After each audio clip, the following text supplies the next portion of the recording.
How has the ambition from the Labour government to halve violence against women and girls in a decade altered your approach and your team's approach to funding decisions, and how have you done things differently? Well, look, I suppose, and you'll forgive me, not normally an evasive sort. You'll forgive me if some of what we have to say today is that, bear in mind, CSR, it seemed like years ago, but it was last week, yeah. And also we are, as the chair referred to in the previous evidence session, due to publish our violence against women and girls strategy before the summer, that I find myself in the uncomfortable position of potentially not being able to give us full answers. I'm more than happy to come back at the point at which some of those decisions have been made. But to the fundamental of your question, and I suppose to follow up on some of the evidence that you just heard, that as somebody who has worked in this field for many, many, many years, and actually, if you look at the data around increases in funding over the last 2 decades in this space, both increases and decreases across different areas, what I have to grapple with is the idea that what worked to support people is a completely legitimate thing for governments to look into. But the approach I have to take is what will work to reduce it? What will actually work in the space of prevention? So as you just heard, whilst everybody writes prevention into their models, no doubt about it, and everybody knows that it's a thing that you have to work on, actual investment and strategies for prevention, both here and around the world, are not necessarily well trodden. And so when I think about the future and the things that I want to fund, and that we need to fund across many different government departments, what the mission and the number does is make a sort of steely focus on that, on how are we going to bring the number down, rather than if, my own assessment, and it's a completely well-meaning of, and people like me fought for a lot of this, is that we just started to put slightly more comfortable plasters on slightly bigger sores, rather than stopping the plasters being needed to be put on in the first place.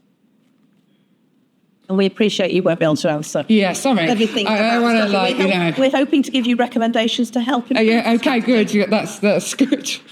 I don't like to be evasive. My main problem in this role is always, am I allowed to say something? Thanks for that answer. I think we're going to come on to prevention later on, but there's been quite a well-reported underspend by the Home Office on VAWG services in previous years. Be quite interested to hear your thoughts on how that could be avoided in future when you're given a pot of money, how it can be ensured that it's put to the best use. And as you touched upon, prevention obviously is very important. Look. So I feel like I might say this quite a lot about stuff, because obviously much of what you're undertaking is based on the work of the NAO, and obviously it's very easy for me to say to this is not under my watch is the first thing I would say. And so the underspend that you are referring to, it's quite difficult for me to comment on it because it was that of a previous government. But what I can say is, I feel as somebody who has expected that funding and has been given unspent money by government departments, I think on like the 25th of March each year. I remember working in service, there being like a dash round often in March to get money out of the door. That shouldn't happen. Now, there is always a need. What I would absolutely recognise, especially, now working in the Home Office, is, I suppose, events, dear boy, is that there always needs to be a manner of some flexibility for events. However, all the evidence that you have heard around when funding is decided, And therefore, can a project get started quickly enough? And then it's actually only run for 9 months because they didn't have a staff member in place. So that is what leads to an underspend. And so what we have tried to do sort of immediately. So with this year's allocation, I made sure that it was before the end of the previous calendar year that organisations were told about it. So there was still a 3-month lead in. Now, as somebody who's received government funding from the Home Office, from the Ministry of Justice, I usually was being told in May what funding that had started in April. And I was absolutely determined that that wouldn't happen. Now, there will always be points across the year where you say, I think we need to quickly in this area put some money into that. That is a different thing. But on the general programming, what we have sought to do is ensure that that never happens again. Thank you, Melissa. Just to follow on this line of question, just in terms of the base level of metrics, do you said that they're going to roll out when the reports and the recommendations come out in summer. Do you feel at the moment that all organisations, police forces, where those metrics are feeding in, are have a good enough understanding of being able to do the collection of that at the moment? Or do you think? I mean, look, we will collect, the Home Office will collect the data, and some of it will be based on data that can already be collected. There has been, what we have been doing in the last sort of 10 months is a sort of analytical sprint on exactly what data already exists and what data might need to be collected. And without, sort of treading on the toes of the strategy, actually work that has gone in to make sure that certain government departments can collect the kind of data that we might want to see. So that work, look, these things will always be tested in practice, as all data collection often is.